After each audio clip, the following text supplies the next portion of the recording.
m'appelle Maxime Fortin, je suis le coordonnateur de la Ligue des droits et libertés section Québec. Quelque chose qu'on a vécu à Québec dans les dernières années, c'est l'augmentation, voire la montée des crimes haineux. On pense malheureusement à la tuerie qu'il y a eu à la mosquée ou encore à l'émergence de groupes d'extrême droite. Tout ce contexte-là a fait en sorte qu'il y a des discours haineux qui sont propagés dans la région, sur Internet, dans l'espace public, etc.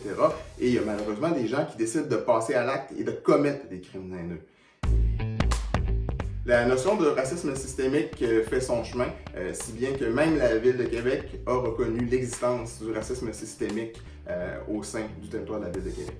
Et le racisme systémique, c'est quelque chose qui fait en sorte que les personnes sont discriminées dans différentes sphères de leur vie, comme qu'on pense au logement, qu'on pense en emploi.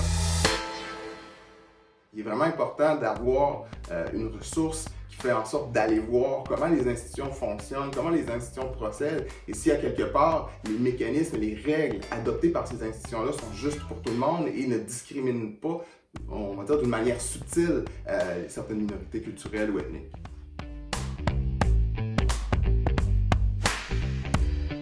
Pourquoi est-ce qu'on a besoin du CLAR?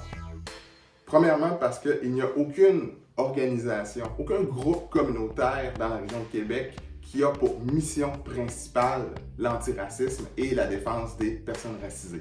Il y a des organisations qui font un travail antiraciste, qui sont des alliés de la cause antiraciste, etc. Mais il n'y a aucun groupe dont c'est la mission principale.